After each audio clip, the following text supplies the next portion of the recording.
So now we get to this 19 fiasco that was rolled out to the planet Earth. This is unanimous insanity, as we call it. These findings have led to a hypothesis, a very strong idea that I concur with, by the way. I've been thinking about this the last few days, and I read 5 studies that actually supported my belief in this hypothesis. That the main cause of death from the 19 is ARDS, capital ARDS, with cytokine storms. Notably, intravascular inside the vein, coagulation is one of the causes of multi-organ injury, which is mainly mediated by inflammatory cytokines. So let's make this English for the rest of you that aren't eggheads like me out there. So what we're actually saying is inside of the vein, coagulation happens. It starts to get thickened.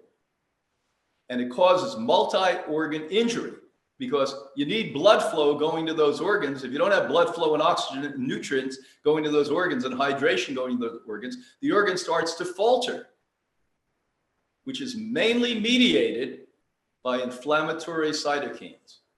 Now, what happens if the cytokines are 100 times, 500 times, 1,000 times, 2,000 times more than what they should be doing? Not only is the injured organ injured to begin with, because it's not getting enough blood flow, but now it's being attacked by its very immune function cytokines. Wow. And guess what?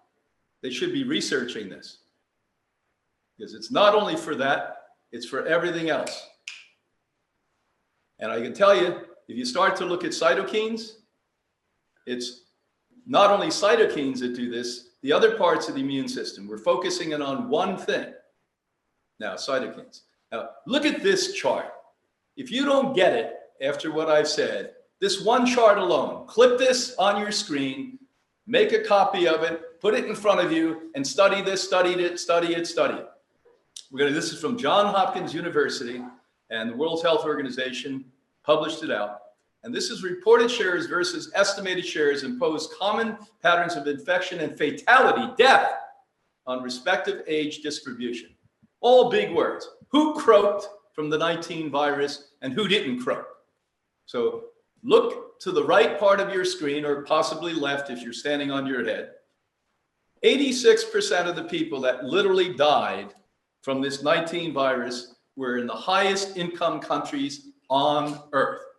Let's give ourselves a hand for being so rich, so smart, so scientifically endowed, and so ignorant. Look at the opposite side of the screen. The lowest income countries have less than 4% of the public that actually died from the 19 virus. Now, here's a secondary question that you know what I'm going to ask if you've been following me today. Who lives closest to the Earth? Who lives least close to the Earth? A recent study that was published states that individuals who had high levels of vitamin D, as an example, and other essential nutrients did not display any symptoms at all. There wasn't one case out of 100% of the people they looked at had high amounts of nutrition, not normal amounts. Let me emphasize, higher than normal amounts, because the standards are too low in most cases, so that you understand this. As Dr. Cousins just mentioned, everyone should be taking vitamin C, even if you don't have a deficiency in vitamin C. Why not take more? I get up every day, take 37 food-based living organic supplements. Why? I don't have any deficiencies. But guess what? Why not have more? They had no symptoms. Just by good chance, they were tested in laboratories that were legitimate. Now, that's a whole other question I'm not going to get into today. Not too many of those, not too many tests that are really good. The guy who invented the test, by the way, before his death 2 years ago, said, this does not work for the 19 virus, only works specifically for one type. But people that were tested had higher than normal amounts of nutrition, most important vitamin D and others. They had no symptoms of this. So what does that mean for those of you who you don't want to get sick? Well, listen closely, and it better be what I just mentioned, food-based organic, living food-based organic supplements, not the 91%, as I report in my book, Supplements Exposed, that are made in laboratories. On the side of the bottle, they put a lie and tell you that they're a vitamin A, B, C, and D. They're not. They're petrochemicals.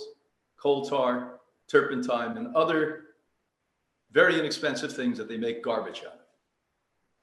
Now, in your body and brain, so I've worked with lots of people now that were afflicted by this 19 virus, and 100% of them said, my brain, my mind, my memory has never been the same. Now let's go back and review the cytokine storm. The presence of cytokine storm that determine the severity and mortality of patients with 19 appears to escalate psychiatric manifestations. This also seems to exert deleterious effects on multiple organ systems and lead to long-lasting changes in brain and behavior. Every one of these people we help to correct. We put them in our hyperbaric chambers here. We actually have them inhale through their lungs glutathione, and we use targeted nutrients depending upon what we find from elaborate scans.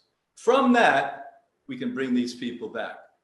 But sadly, most people out there who are suffering and enduring this and have never quite been the person they were before don't know it was a cytokine storm that created this problem for them.